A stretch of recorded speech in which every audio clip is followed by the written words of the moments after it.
Welcome to pen drive study. இன்றைக்கி நம்ம வரப்போகிற டிஎன்பிஎஸ்சி எக்ஸாம்ஸ்க்கு யூஸ்ஃபுல்லாக இருக்கிற மாதிரி ப்ரீவியஸ் இயர் கொஸ்டின் கம்பேரிஷன் நாங்கள் பார்த்துட்ருக்கோம். இது நம்ம சப்ஜெக்ட் வைஸ் காமிச்சிருக்க பிடிஎஃப் இப்போ நம்ம இதை அப்டேட் பண்ணிட்டோம். நம்ம இண்டிவிஜுவலாக இருக்கக்கூடிய டாபிக்ஸையும் எடுத்து அனாலிசிஸ் பண்ணியிருக்கோம்.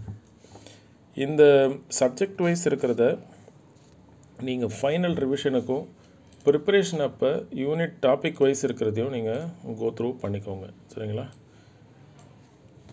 இதை தவிர்த்து நம்மக்கிட்ட ரீசனிங், மென்டல் எபிலிட்டி, திருக்குறள், பொது தமிழுக்கான பிடிஎஃப்ஸ் இருக்குது. யார் யார் இன்ட்ரெஸ்டடோ எனக்கு இந்த நம்பருக்கு வாட்ஸ்அப் பண்ணுங்கள், சரிங்களா? இப்போ நீங்கள் குரூப் 1 டார்கெட் பண்ணுறீங்கன்னா பொது தமிழ் தேவையில்லை. பட் நீங்கள் குரூப் 4, குரூப் 2, 2A உங்களோட குறியாக இருந்ததுன்னா கண்டிப்பாக நீங்கள் பொது தமிழும் அப்புறம் மென்டல் எபிலிட்டி, ரீசனிங்கில் நிறைய ஸ்கோர் பண்ண பாருங்கள். அதுதான் உங்களுக்கு ஹெல்ப்ஃபுல்லாக இருக்கும். ஜென்ரல் ஸ்டடீஸ் கண்டிப்பாக உங்களுக்கு ஹெல்ப்ஃபுல்லாக இருக்காது.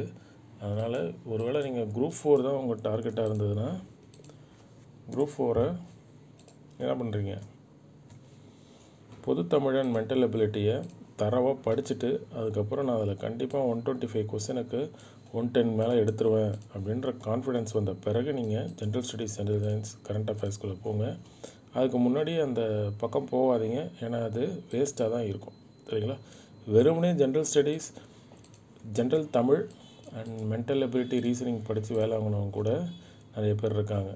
ஏன்னா ஒன்றும் பண்ண மாட்டாங்க. அந்த 125ல் எப்படியும் ஒரு 115 கிட்ட வாங்கிட்டு நம்ம ஜென்ரல் ஸ்டடீஸில் only previous year question compilation அப்படிலாம் ரொம்ப ஃபண்டமெண்டலாக தெரிஞ்சாலே போதும். ஒரு 50 கொஸ்டின்ஸ் நீங்கள் ஈஸியாக எடுத்துடலாம். ஸோ 115 + 50 165 அப்படி இப்படின்னு சொல்லிட்டு இன்னொரு 10 கொஸ்டின் போட்டுருவாங்க. ஸோ 175 எடுத்தாலே போதும், நீங்கள் ஈஸியாக கிளியர் பண்ணிடலாம்.